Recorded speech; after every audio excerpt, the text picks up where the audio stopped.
Ladies and gentlemen, can I please have your attention? And I need all of you to stop what you're doing and listen. It's Waffle Box time. I don't even know what that means. No one knows what it means, but it's provocative. No, it's not. It Gets the people going. You know what old Jack Burton always says at a time like this? My crotch is itchy. Surely you can't be serious. I am serious. And don't call me Shirley. What would you do if you had $1 million? Two chicks at the same time, man. Just thank the Lord she didn't live to see her son as a mermaid. You killed a hooker! Call girls! No, Cyril, when they're dead, they're just hookers! This time we are sure she's a woman, right? Why do you want to listen to the TV with the stereo on? Because I like to party. Let's do this! Ooh, welcome to Waffle Box, the podcast where we talk about anything, everything, and nothing, all at the same time. Coming up on episode 16, we have Tales of Michael Jordan's Used Panties, Dumbest World Record, The Return of Professional Wrestling, and of course, Kush's movie review. I am Mike Fish, and I am joined by the man who is going to review that movie. It's Kush Hayes. Kush, how you doing, my good man? What's good, y'all? It's Wednesday. It's the best part of Wednesday. It's Waffle Box Wednesday, and I'm happy to be here with you once again, my friend Mike Fish. How was your Labor Day weekend? Oh, super mellow. Yeah, did not go out, did not do anything. I went grocery shopping. That's about it. Very exciting stuff. It's pretty smart. I went a little bit overboard. I took a Thursday and Friday to give myself a 5-day weekend. Mm-hmm. And then power move. That's a power move. Proceeded to drink nonstop for 5 days. Well, you gotta do that sometimes. And, I mean, some of it was I went to Vermont. Mm-hmm. Right by I don't think I was on Lake Champlain. I think that was on the other side, but whatever, by a lake. Mm-hmm. So a lot of the time was either spent on the deck drinking or laying in a floaty on the lake drinking. Now, are you one of those gentlemen, folks, who on vacation, and this is the key asterisk, on vacation, that you can get up and just have a drink like it's nothing? I just for like yes and no, but just for my own longevity, because and maybe you don't do it every day on the vacation. Not getting any younger, but I do like to wake up and at least fill my stomach with something. And then once I've had something to eat, then, I don't care what time it is. I can crack a beer open. Okay. Just screw it, I'm on vacation.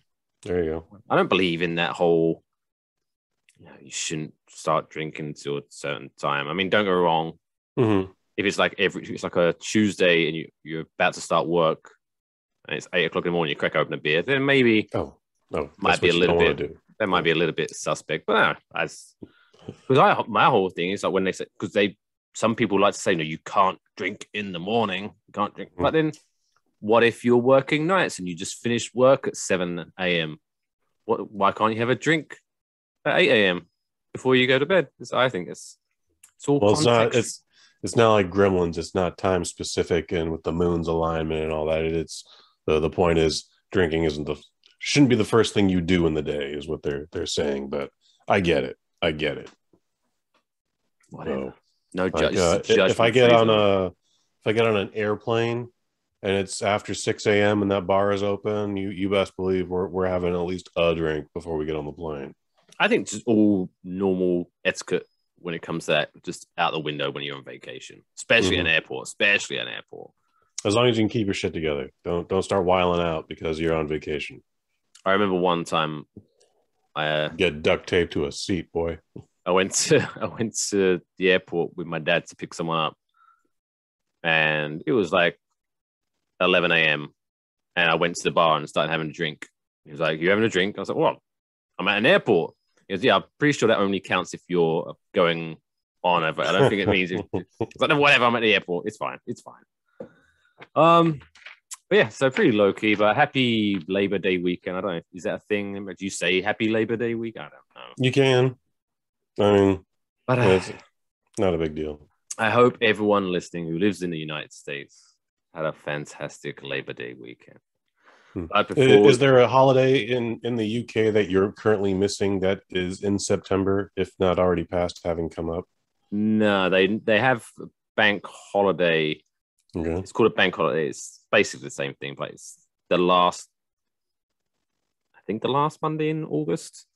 So it was like last week in England was their 3-day weekend.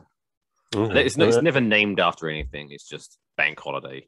Literally just bank holiday. Okay. And do you get more than one bank holiday? Yeah, you get about 5 or 6.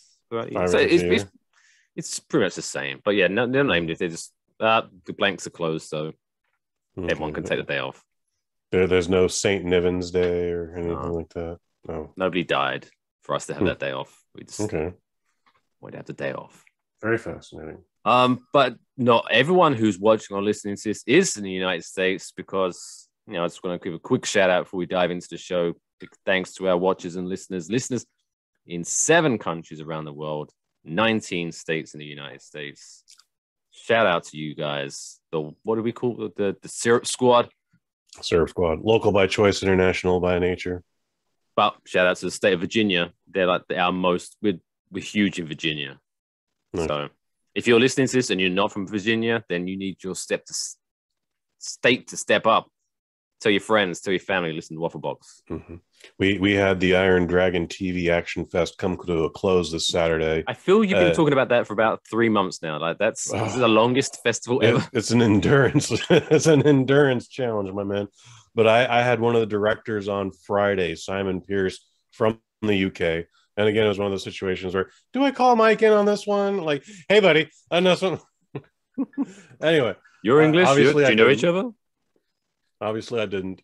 But since this episode dropped, like, just there was a huge explosion of listeners out of the UK. So nice. Lots of interesting state names. I wish I had some in front of me, but there's like, you can't just be like from Coventry. You got to be from like Nedberg and Tillman or something. I'm totally butchering the whole thing up, but there are some weird names in England. Yeah, we'll have to dive into that some other time here. But maybe a couple of those folks are peeking in on this episode tonight. Well, maybe hopefully, because we need to increase our listener base in the UK. Because apparently, having the hosts being from the UK doesn't matter. My friends and family just drop. Where's the town pride? Where's the town pride, UK? Where is the support? I'm looking at you, Kay. All right. Yeah. Support me, you bastards. But anyway. So this week, we're going to open up the show this week with a brand new segment. It's called, that's pretty fucking dumb. I love it. All right. I'm all in. All in. So this week, I'll give the overview. This guy did this dumb thing for charity, so I'll let him off on that. But there are less dumb things you can do for charity. That's my little asterisk there. So a British man, funny enough, bounce. So what are they called? The they giant, got a lot of stupid names. The giant inflatable ball with the handles, and you just sit on it and you bounce on it. I know what you're talking about. I never had one, so I don't know what. I don't even know what the brand name of that was. A hop along. We had like a stupid face. Yeah, we're gonna call it a hippity hop. There we go. I don't know if that's a real thing, but that's what we're gonna call it. So a British man bounced more than 10 miles on an inflatable ball to set a Guinness World Record. 17 kilometers, kids. Oh, you converted it? I did. Nice. I did that for you. Thanks. Not that it means anything to me, but yeah. Again, that's dumb. Like, why would you do that? His name's David Kay of Blackpool, and he said he originally intended to bounce a full 13 miles. Did you convert that? No. Well, it's more than 17. Yeah, it's probably about 22. Yeah. So he was going to bounce the full 13 miles down the Flyd coast, or Flyd. I don't know how that pronounce that. But he decided to stop after 10 and a half miles due to the number of space hoppers. There it is. It's in the story. It's space hoppers that he popped along the way. Okay. And the strain of the 17-hour bouncing session was putting a toll on his body. So this sounds incredibly stupid, and it is, but here's the metric. So he's doing this hop along bullshit, okay? And unfortunately, we don't have a fuller camera, but this is all thighs and lower back. Mm-hmm. All right, and so 10 miles of that bullshit, just you're literally doing this, and then you're coming down on the twig and berries. That eventually has to catch up with you. Surprisingly, less than 17 hours. Because each hop, you're not making that much distance. So that, I mean, I appreciate it took him 17 hours, but that's good. Yeah. This is definitely one of those things that happened where him and his friends were drinking, probably at home, and someone came across the hippity hop. And then they went, oh. And then someone went like, yo, I could do that shit for like 17 kilometers, bro. Maybe more. I don't know. All right. And they were like, crikey, why would you do that? And you were like, I don't know, bro. Charity.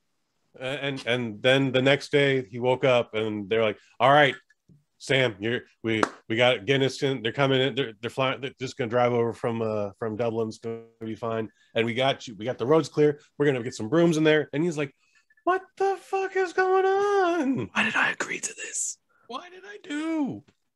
But yeah, so obviously he broke a lot of them because after 10 miles rather than doing the 13, he was like, enough of this shit. It's embarrassing now because he's falling on his ass. But 17 hours. 17 I want to know. Hours of that shit. So did they have a friend with like a big U-Haul van just full of these things? Just think like for every time you pop one, give me another one.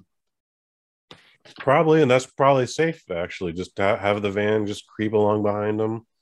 In the article you sent me, I read they actually had people sweeping shit out of the way so that they would avoid poppages. Well, it didn't work, obviously. Well, also it's a full-grown man bouncing on a child's toy. Like that thing is made for like 45 pounds or something stupid. Well, it doesn't say in the article. He could have been a very tiny man like myself. I thought there was a picture, but all right. Oh, was there? I didn't look at the picture. But yeah, good for him. Good for David. He raised some money too. Over $13,000 for charity for a hospice, which is very nice. But still, hats off to you for raising that money for charity. But still, what you did is pretty dumb. So that's that. Next segment. So this is, I guess this could also come under that's pretty dumb, but was it that's pretty dumb or that's fucking dumb? I don't know. Anyway, it can be both. It depends on if we have to monetize this video. So how would you? Are you a big sports memorabilia guy, Kush? Not at all. No. Okay. Well, I mean, if I had like Will Clark's jersey or something, I'd be like, that's fucking dope. But I wouldn't add to it. Wow. Maybe this item that's currently up for auction as we record this, maybe that changes your mind, because right now you could take home some Michael Jordan, legend of the NBA, legend of the Chicago Bulls, a pair of his worn underwear. I'm going to let that silence sink in to your brain. You could own Michael Jordan's used underwear.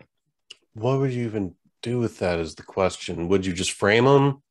I feel like you'd have to wear them on a date, right? Like, yo, guess who's wearing Michael Jordan's underwear? That would also be weird, but at the same time, like, why wouldn't you? If you went out of your way and you won this auction, and let's just say you're the only bid, and it's coming in. The bid starts at $500. FYI, kids. Let's say you're the only bid, and $500. It's yours. It's out the door. Like, what do you do with this? That is something you would like if you was on a date with a Chicago Bulls nut. Like, this girl adores the Chicago Bulls and Michael Jordan. Mm-hmm. And then you could do the whole, hey, guess whose nuts has also touched the inside of these underwear? It's almost like you'd be touching his penis. That might seal the deal. Yeah, Might seal the deal. I'm too separated from Michael Jordan's penis right now. It's me and him. That's it. What's the stages of separation or something? 6 degrees of separation. Yeah, we got down to 2. Me down and him, 2. the only people that wore this pair of underwear right here. You, my penis, Michael Jordan's penis. Whoosh. But you might be wondering, dear listener, where did these underwear come from? Great question. Oy. So this guy, a family member of John Michael Wozniak, who was Jordan's former security guard, said that these plus other items were gifted to him by Michael Jordan himself, including he also received suits, ties, belts, and jackets. So what this list says to me is that he received suits, ties, belts, jackets formerly worn by Michael Jordan, including used underwear. So what this story says, where it says that they were gifts to him, what I believe happened here is Michael Jordan gave this guy his laundry. Okay. And there was like some crossed wires. So Michael Jordan's still waiting for his fucking laundry to come back. Where's that fucking suit? Yeah, I gave probably has no idea it's gone. Like, again, he just threw everything in a laundry bag. He sent 4 of them go out a day. 4 of them go out a day. And this guy just must have thought, oh, wow, this is so kind of Michael Jordan. See, now I'm disappointed again, because originally whoever this person was, and now we found out it's someone on Michael Jordan's security. So one, there's a violation of security and trust here. All right, we got a big problem here. Okay. 2, you would have thought like Michael had already washed them, but now that this is unfolded, Mike, this is not impossible, and it is 1,000% plausible and most likely happened. Like, this is the simplest solution, dude. This is Occam's razor. So this dude stole Michael Jordan's underwear and is trying to sell them now. Yeah, well, it's a family member. So again, so maybe he's trying to keep them, and so the family member is like his mum or something. Okay, at least let me get rid of the fucking underwear. Jesus Christ, it's weird. That he's so maybe much, like it's like John Michael Wozniak is like sitting there, and he's got his like little weird box bedroom at his parents' house, and he has like this mannequin dressed up in Michael Jordan's used clothes. It's like weird. He's got some fingernail clippings, and he's got some eyelashes because he has no. But yeah, maybe I think we've uncovered something here. Yeah. Well, hopefully this story doesn't develop. We'll check in, because as of recording this, the auction still has a couple of weeks to go. Does it start or end on the 24th? I think it ends on the 24th. Ends on the 24th. Wild. And yes, the starting bid was $500. As of right now, the bid stands at $1,299. Folks, literally, if you're one of the half dozen people that listen to this show, watch this show, literally write in and tell us, one, what would you do if you bought Michael Jordan's secondhand underwear? And 2, how would you react if in the heat of the moment you come home and your lover is wearing Michael Jordan's secondhand underwear and is not hiding it, like being quite braggadocious about it? What none of this feels right to me, but I want to hear from you. All right. When I touch some goat scrote. Hashtag goat scrote. That'll be the hashtag for this week's podcast. Goat scrote. But yes, if you do want to let us know what you would do with Michael Jordan's used underwear, let us know on Twitter at WaffleboxPod, or you can email us at mikeandkush@gmail.com. And also you can submit your fun stories for us to dissect on the show. Next one is where we're going to go a little bit more in depth in a past love of Kush's. So, again, we've regurgitated this part where obviously we met through professional wrestling, but you haven't really been keeping hot tabs on it. For when was the last time you could tell me, okay, I remember when this happened? Oh, like when I was following a storyline? Yeah, probably the year before, probably the year going into WrestleMania 30, and that was the year before the one they did in Santa Clara. And then just for that one, I was already going to Mania, but I wasn't really keeping up with the story. And then the last WrestleMania I saw, last WWE anything I saw, 3 years ago, I guess now at this point. Because I didn't see this year's, I didn't see last year's. So, yeah. So the only reason I bring it up is because you could almost argue that wrestling is like back in a big way. Because so when we was when we were both watching at the same time, realistically it was after obviously WCW World Championship Wrestling and ECW Extreme Championship Wrestling had folded, and it was just pretty much for the longest time WWF/WWE. That's pretty much. I mean, obviously you had some of the independents going. I mean, there was TNA, Impact, but they like if WWE is here, Impact was way back here. Right. Like it's not even a contest. And I mean, they had a short run where they had some time on like Spike TV for a short time, but realistically, yeah, they've been a far distance. But as of right now, so I don't know if you're familiar with the Khan family, Tony Khan, and his dad, which I can't remember his name, but basically the owners of the Jacksonville Jaguars, Fulham FC in the football team in the UK.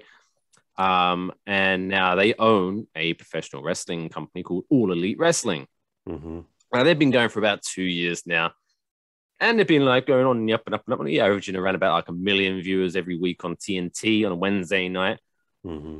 But I tell you what, as of right now, I don't know if you've been hearing the buzz, but the buzz is back, baby, because so many now, where it's always for years and years, it's always, hey, if you want to make it as a wrestler, you need to make it to WWE, World Wrestling Entertainment, and Vince McMahon. Whereas now the power landscape is shifting ridiculously because now so many people are opting to leave. They're not even like some. There are some that get let go of WWE and end up in AEW, but then now there are people who are opting to leave WWE to go work for Tony Khan, his All Elite Wrestling. For example, some big names like CM Punk, who he just came back like what 2 weeks ago. Yeah, he famously quit WWE in a big firestorm. It's a long story, but it's an interesting story. You should look it up. Back in 2014. Which is, I mean, long story short, was hilarious. He was just fed up, basically, didn't like how it was going. So he said, I'm going home. And he said, I quit. And they said, you can't quit because it's breach contract. And he goes, fine, whatever, I'm just going home. I'm not coming back. And so they was like, well, if you don't come back, you're suspended. And then he was like, give a fuck, I don't want to be here anyway. Like, all right, fine, suspend me. And he went home. And then the famous part of the story is that they fired him via FedEx on his wedding day, which is a bit of a pretty shitty low blow. But yeah, so he went away, did a little bit of UFC, but he's now back in All Elite Wrestling. And then there's a gentleman named Bryan Danielson. I don't know if you're familiar with him. For sure. He let his contract expire at WWE and joined AEW. A young man named Adam Cole, who is a fantastic story. Well, he's a fantastic wrestler, but a fantastic story of which. So he was wrestling for WWE. So WWE has like 3 major shows every week now on TV: Raw, SmackDown, and NXT. So he was. Isn't there an NXT UK as well? There's an NXT UK. Or is that like some NWO red and white bullshit? Oh no, it's just it's all based and filmed in the UK. Dig it. It's like a separate thing, only available on the WWE network, or in the US it's on Peacock. The Cock. But yes, so he was wrestling in NXT, and at one point, someone come up to him and was like, "Oh, by the way, we kind of forgot, and your contract is kind of expiring in 3 days. What you want to do?"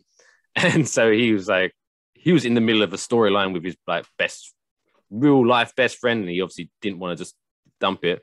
Mm-hmm. So he signed a short-term extension to his contract so he could finish up his storyline. Then at the end of the storyline, it was like, "Hey, do you want to sign a long-term?" And basically he was like, "No, F you. You forgot about me.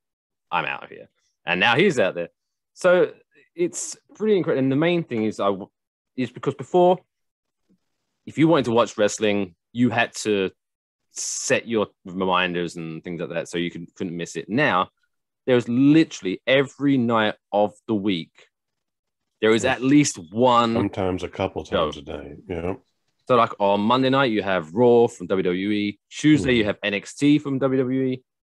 And also NWA has their TV show, because they're back, by the way, under Billy Corgan from Smashing Pumpkins. Wednesday, you have AEW Dynamite on TNT. Thursday night is Impact Wrestling, which is the aforementioned TNA rebranded. It's amazing that that's still there. It is incredible. But I haven't watched it because it's hard to watch their show because it's on AXS. And I have no idea even if I have that. But that's on Thursday nights. And then Friday nights, you have SmackDown, followed by AEW Rampage. And then I think Saturday, there's Ring of Honor or something. It's just craziness how much wrestling is back.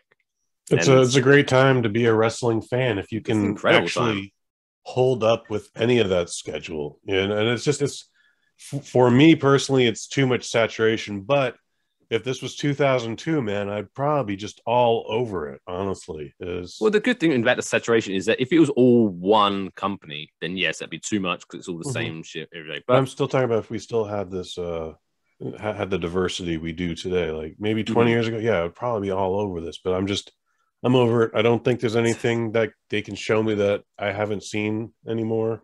And then nothing feels big. I know people making a big deal about CM Punk, but to me, it's just like he's out of shape. 7 years out of shape. I don't know. I don't see him putting on the same caliber match.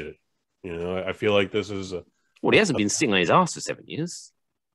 I know he's been doing the UFC thing for a minute and all that, but I'm not biting. That's all I'm saying. Like I hope you guys have a great time, but I'm not gonna lose my mind because a man sat crisscross applesauce on the stage 7 years ago, did it one more time in the ring, and then like said some words. Like I'm not there anymore. So we're not going to get the Kush Hayes Pro Wrestling podcast anytime soon. That's not this year, probably. Like, yeah, I don't know what would bring me back. I was actually thinking about doing that, but like because I'm like super into it again, like because I keep up with everything. I watch it every now and again. But yeah, I was like, hey, I would love to talk about wrestling. But then, yeah, the thought of if I was to do that, because I like to think that when I do something, I'm all in on this podcast. I'm going to. But I would have to like every week watch like 3 hours on Monday, 2 hours on Tuesday, 2 hours on Wednesday.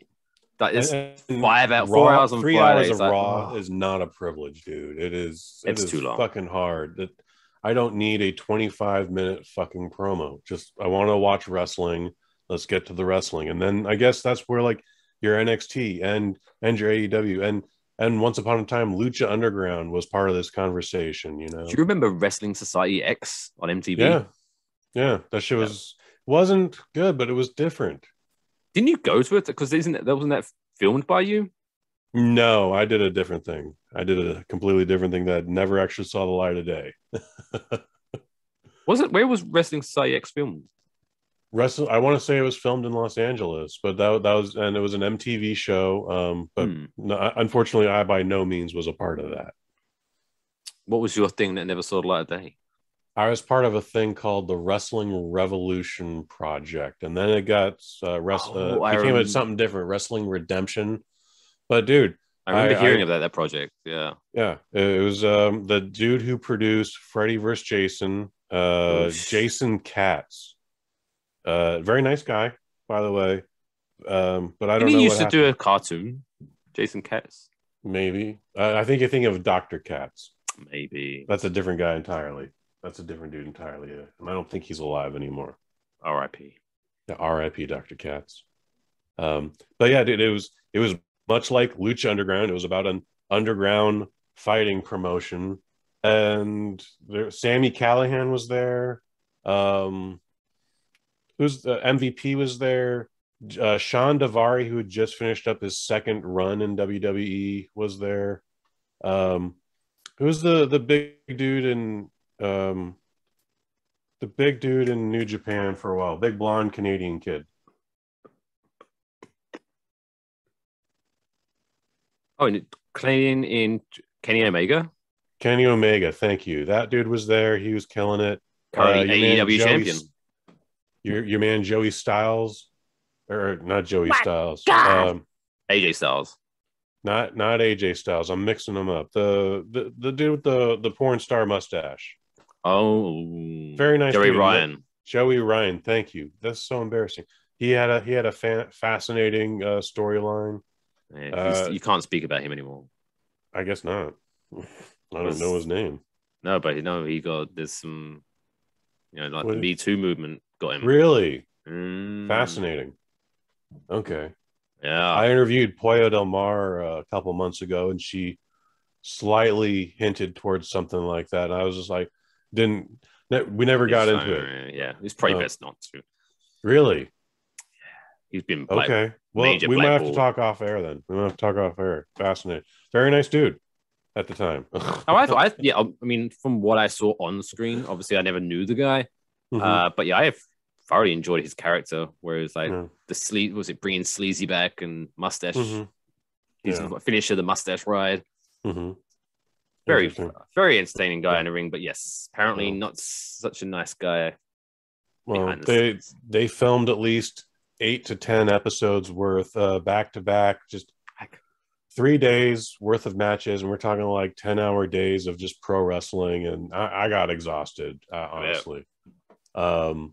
It was purely volunteer status, so I didn't get paid anything. They filmed at the Jim Henson Studios in Hollywood. I don't know if I just said that.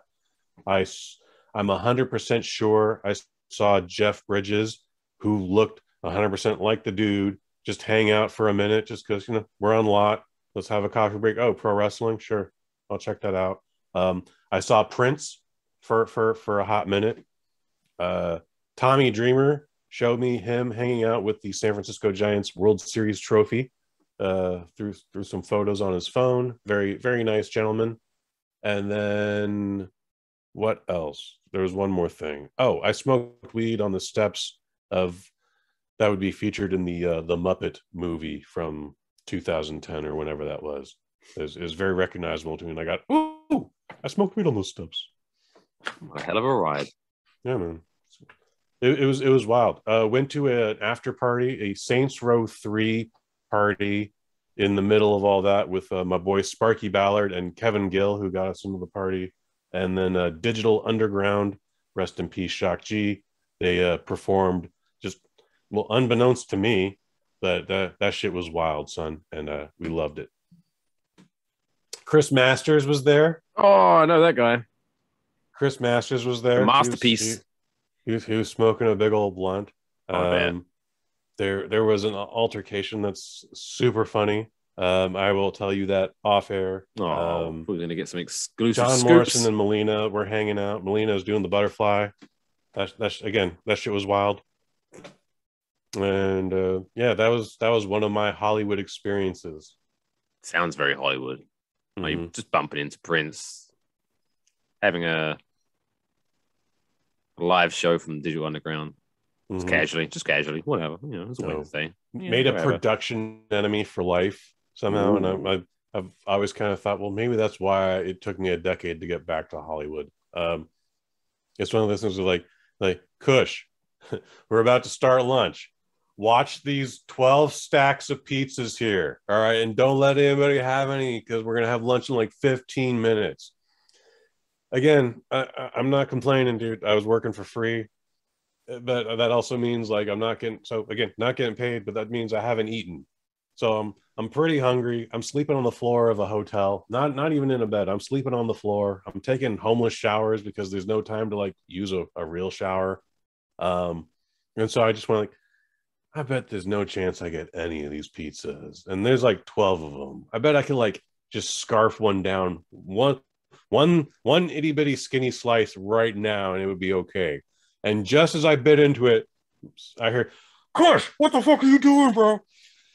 All of a sudden, I'm getting like browbeaten and like finger wagged. And they're like, dude, we got to eat together. Like we're a community. And I'm just like, well, I'm not going to put it back, bro. So just fuck off. All right. I was hungry. I had a slice of pizza. Got it. And I haven't been back for 10 years. Well, there you go. In summary, wait the extra 5 minutes. That's an interesting story, yeah. But yeah. So if you ever do want to, if you used to be a wrestling fan, hey, check it out. You've got a bunch of options now. It's a lot of buzz, and Kush Hayes got blackballed from Hollywood for 10 years because of it. It's a wonderful, wonderful thing. Well, you can't even find it. It was never released. The Wrestling Revolution project. It never saw the light of day. And so you can't even put it on your IMDb. You know, I don't even get my IMDb credit for it. There's a crew picture I'm in that I have never seen. And even if it was released, no one gave me a release form.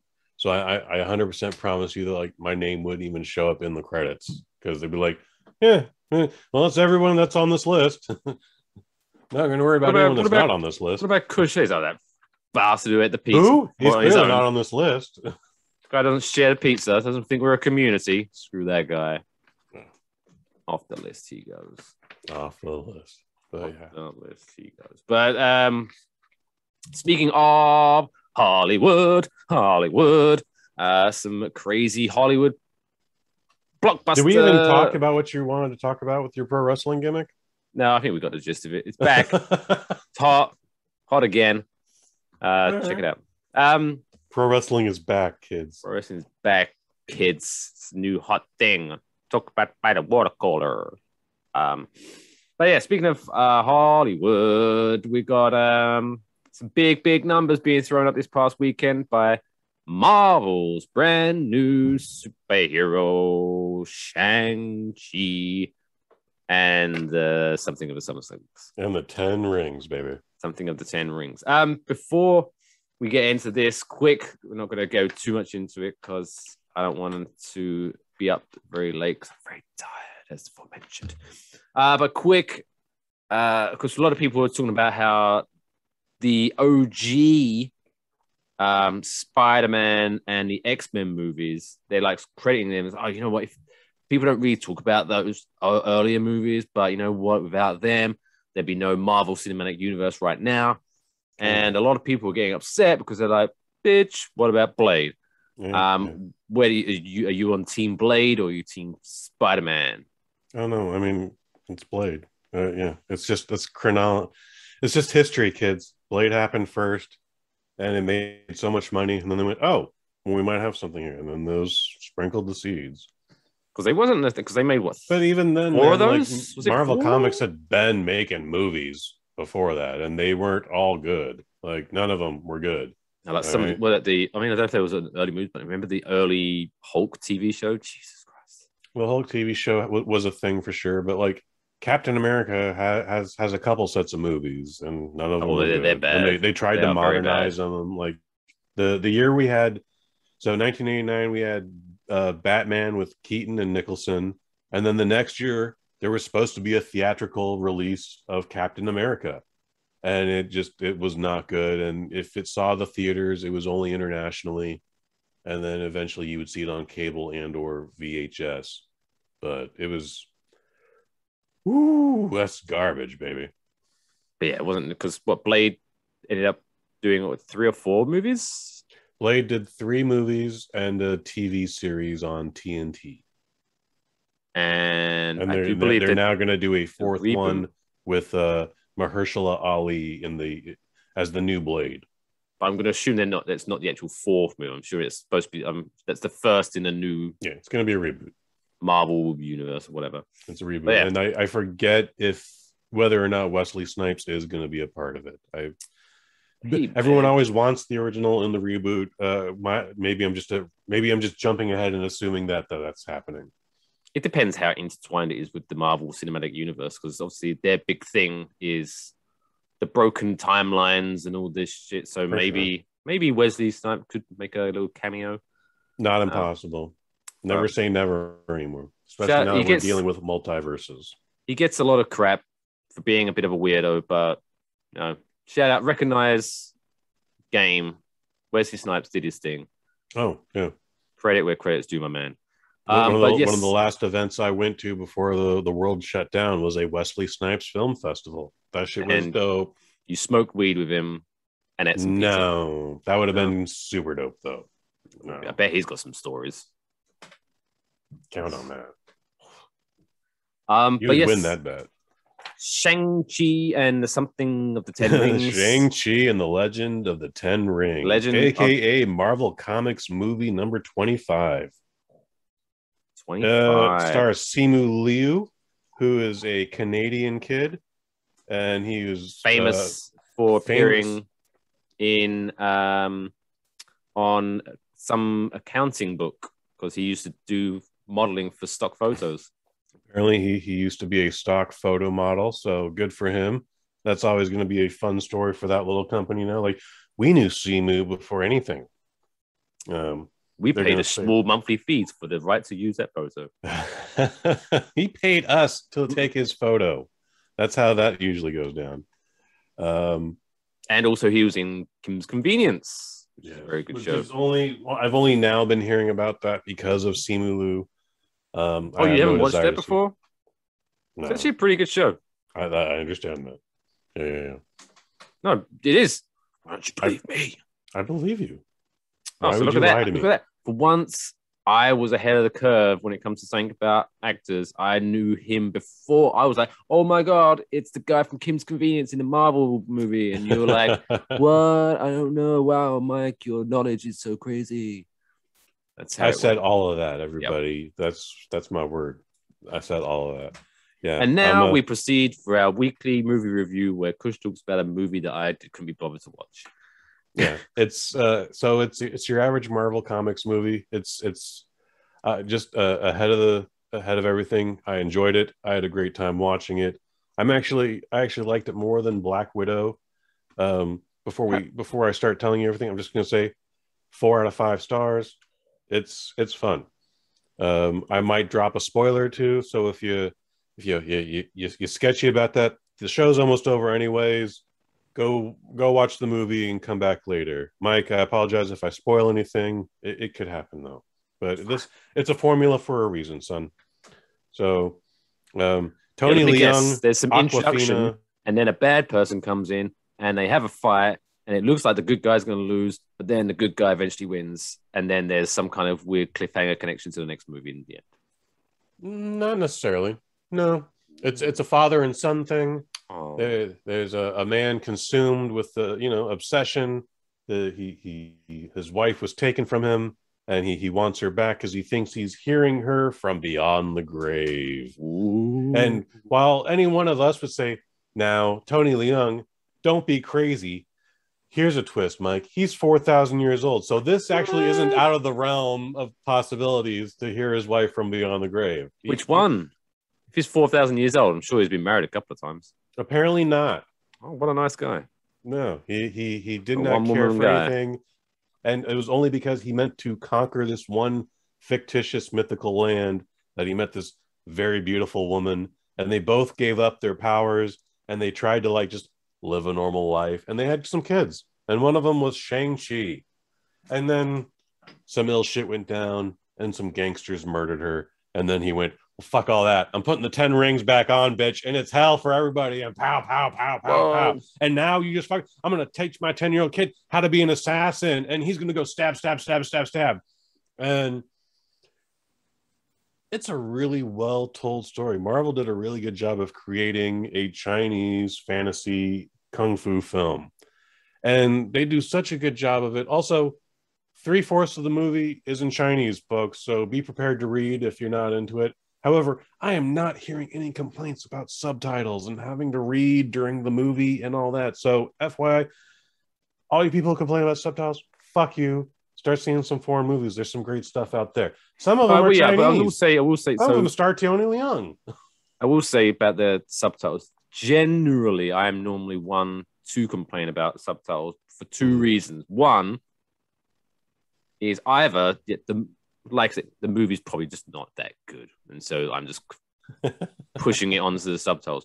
But two, what really annoys me, and I do end up having to, like, if you've seen these, I don't know what show it's called, but Netflix does a lot of this where they'll take a show from like say Germany, France, or whatever like that, and then dub over it in English. Okay. But then put the English subtitles on. But whoever was doing the subtitles and whoever was doing the dubbing obviously were reading off different scripts. So you're kind of like listening to his badly dubbed voice say one thing, and then you're reading it something completely. When you that's not what he's what I. I actually had that experience watching Jet Li's Fearless this weekend on iTunes. I own a copy, and I was like, why can't I watch this in Chinese? I can only watch it in English, but I like to keep the volume down. So I always have the subtitles on, regardless of what language my movie is in. And sure enough, what was being said is completely different from what was being dictated on the screen. And it was actually pretty entertaining at times. Yeah, I can't do that. But yes, if the movie's good, be prepared to read for this one. In fact, there's so much Chinese in this movie that when the characters are speaking English, it's like, why are you speaking English? You're literally the only two in this scene right now. Like, you would absolutely be having this heart-to-heart in Mandarin. What is going on? It's one of my biggest complaints for Black Widow was like 4 characters are in Russia sitting at a dining room table. They all know each other very intimately, yet they're speaking broken English.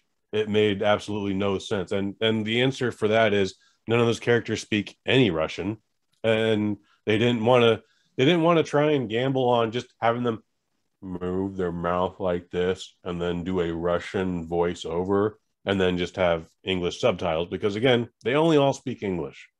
In this movie, everyone speaks Chinese. That's kind of their primary language, and again, they speak so much Chinese that when they are speaking English, it's like, why would you be doing that? We're not in San Francisco, and we're not at our job at the Westin. So what's going on here? But okay. My biggest complaint of Shang-Chi and the Legend of the Ten Rings is Ben Kingsley is in it, reprising his role from Iron Man 3. Did you remember that at all? I have to look it up. All right, the name definitely rings a bell. All right, so the real bad guy of Iron Man 3 is Guy Pearce. Oh, yeah. Wasn't Ben because that character, he was like a fake. He was the fake right? Mandarin. Yeah, he's just an actor. Well, why is he in this? Comes back. Well, Shang-Chi's dad was whatever his name is. Tony Leung broke him out of prison and is now holding him captive because he appropriated his name poorly, and without honor and without permission and all this other stuff. It's actually a very funny scene when they're at one point, Shang-Chi, his sister, Aquafina, his best friend, and they're sitting down with their dad, Tony Leung, and he's like, yeah, so once upon a time, the Americans about 10 years ago, they took my name, but they didn't really know what my name was, so they took my persona because they wanted to create this boogeyman. And they called him the Mandarin, which is stupid because that's an orange. How the hell would an entire government be toppled from fear of an orange? But it happened. And then he moves on from that. So okay, so the guy that Ben Kingsley was impersonating or acting as, the real person who was actually Shang-Chi's dad. True. So that's all full circle in the Marvel. And they could have just ended right there. That would have been a perfect explanation. Audiences would have been satisfied. But then Ben Kingsley is in it. And you know what? If he's in it for 8 minutes, he's in it for 15 minutes too long. It's officially when it goes from this super well-grounded fantasy movie into a Marvel film, and we get a cute little character. I think maybe despite the fact that it has no face, makes very cute little noises, and maybe they were just worried that the audience wouldn't get the connection. So it was kind of like they had to this guy. Do you remember this guy from the Iron Man movies? That I will agree with you as well on that one, Mike. You can chalk that one up on the chalkboard there. That's most likely why they did it. So it's unnecessary. It would have easily shaved 12 minutes off of a 2 hour and 15-minute movie. However, again, it's an absolutely fun movie. It's a formula for a reason. I don't think you need to see this in a theater, but if you do, you're going to have a good time with a good audience. I mean, I don't think the next Marvel movie is not going to come out anytime soon, so I can wait. No, our next Marvel movie is The Eternals. That comes out in November. So and then by one more month after that, you get Spider-Man Part 3. Which I'm looking forward to. And maybe in between both of those is a new Venom film. I think it may have got pushed back 3 weeks. It may have got pushed back 3 months. But there's the Venom? Venom is not intertwined in the MCU, though, is it? Not necessarily. And then also, I think early 2022, we got the new Thor movie. Yeah, I don't even know about that. I mean, I know it's a thing happening. I don't know what release date that has yet. Starring the Guardians of the Galaxy. I'm sure it's out there. Yeah, I know Natalie Portman's in it. I haven't been focused on it. So yeah, the only thing from what I have seen in it, I don't know if maybe I mentioned this already last week. I don't know, but you could tell they're trying to, like I say, kind of jam in their little Marvel wits into it sometimes. Sure. Where there was, I don't know if it's actually made it into the final movie because it's in the trailer, but I'm assuming it's where I guess Shang-Chi is introducing himself or something like that, and the woman's like Shang with a G, Shang, and it's like oh, that funny. Oh, she can't pronounce his name right. It's funny when you. But it's like, oh, do they need that kind of thing? We don't have to laugh all the time in Marvel movies. I don't know if we needed it. It's definitely in the film though, and I don't know how much exposure you had to Chinese folks, my man. I live in San Francisco. I've forgotten more than you probably know. And every Chinese person I've ever met has a Chinese name and an American name. And when you're 8, the Chinese name is very hard to pronounce. So you get guys who are just named Sean, Shuan, or Shwan, or however you want to spell Sean. Sure, the English version of that would be, I grew up with a lot of Indians.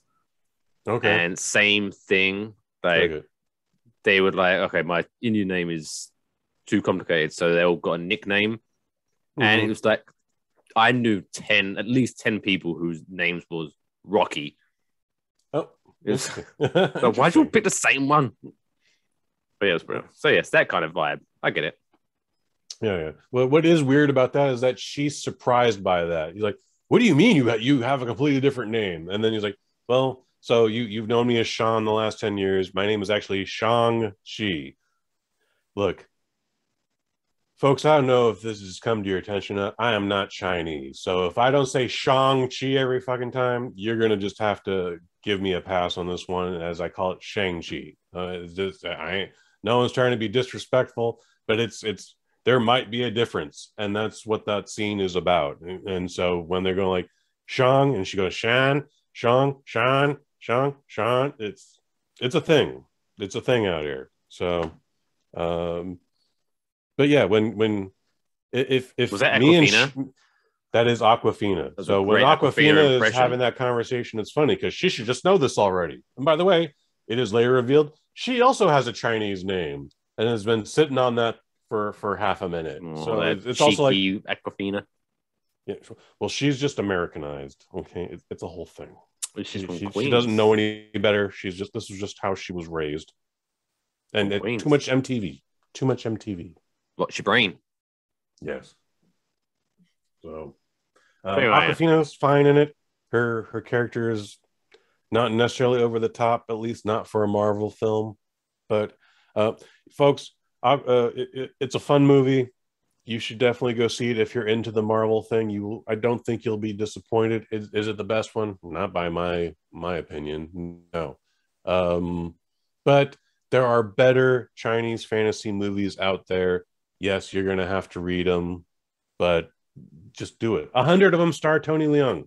All right, Hard Boiled. While that's not a fantasy film, that's a hard, gritty Chinese gangster movie starring everyone's favorite Chow Yun-fat, John Woo. It's a big thing. Like go see that movie. You're gonna love that shit. Okay, but it's not part of the MCU. I guess not. But yeah, when you say like if you're into this kind of thing, you should you probably want to watch it. But I think at this point, that's the beauty of the MCU is that they've got you now. Like if you've watched the first 24 movies, you're not gonna stop now. Like I need to watch this movie. So there you go. So to find out, so that's my little spoiler. I didn't know that the 10 rings, they're basically knuckle dusters. Yeah, yes, cosmic knuckle dusters. Well said. Thanks. So that's 4 out of 5. Check it out if you do want to. Don't. If you don't, it's up to you. If you don't, you're not missing anything.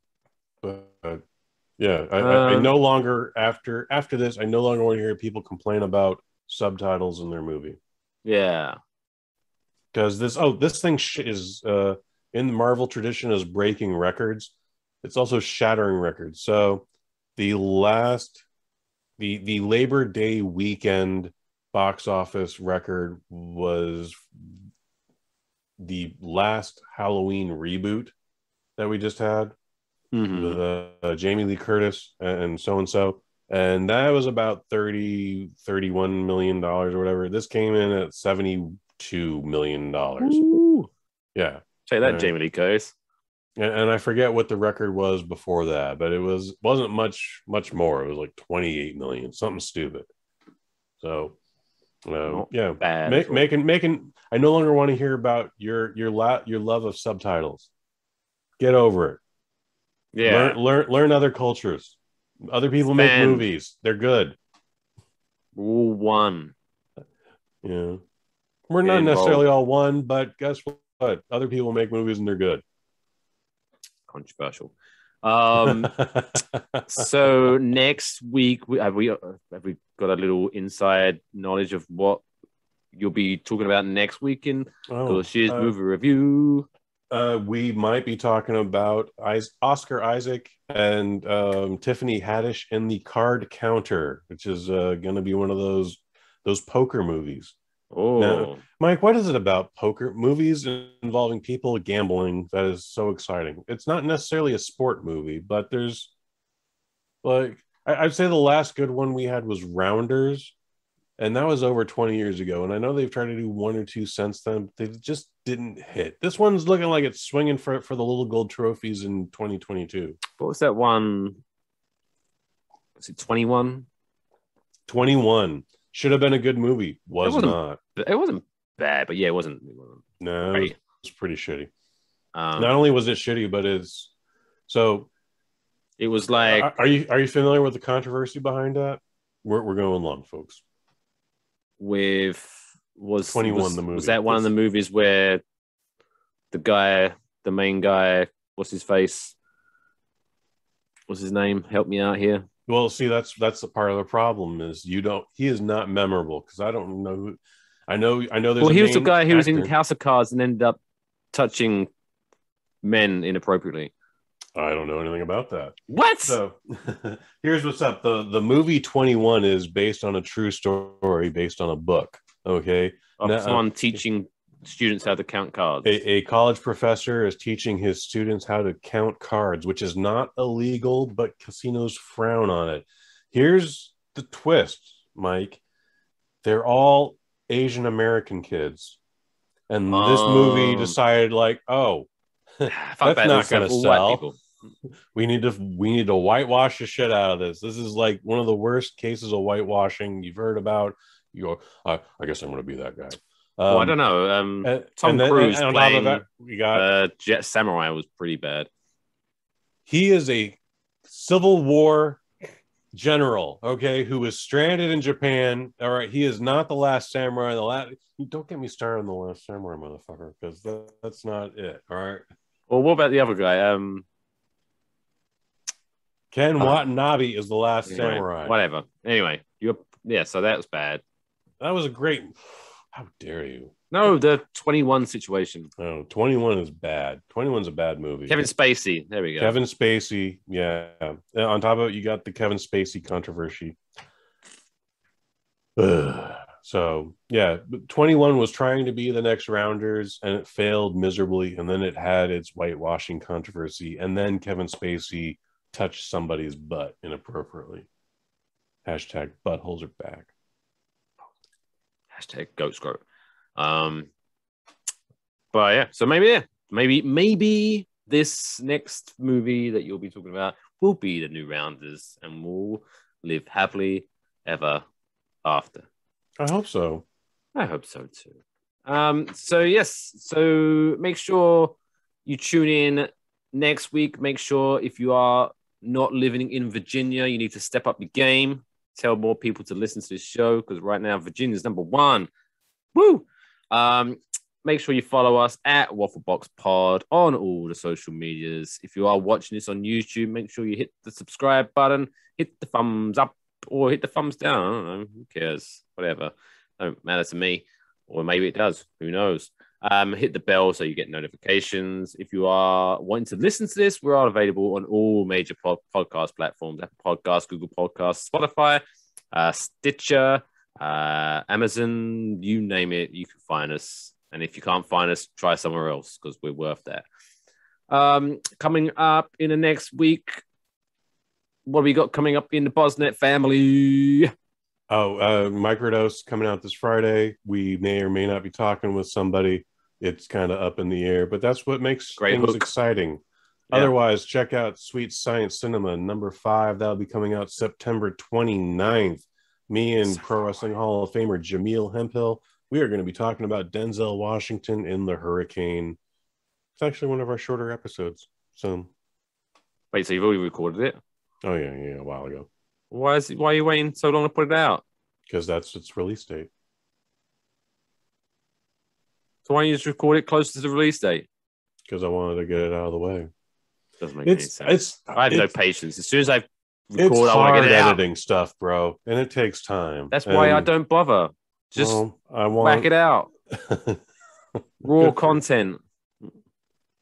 That's what I like about this show. It helps me be a little more disciplined with my ums and my uhs and my but I always like to polish my product up a little bit. So September 29th, you're going to hear our show. Well, that is so. If you do want to check out this show and all the other shows, go to bosnet.family. You can check out all those shows. And also, we would appreciate it. Follow us as well, Mr. Mike Fish at Kush _ Hayes. But that's it. Thanks for joining us. Thanks for watching. Thanks for listening. Tell your friends, tell your family, tell your pets. Make sure you check us out.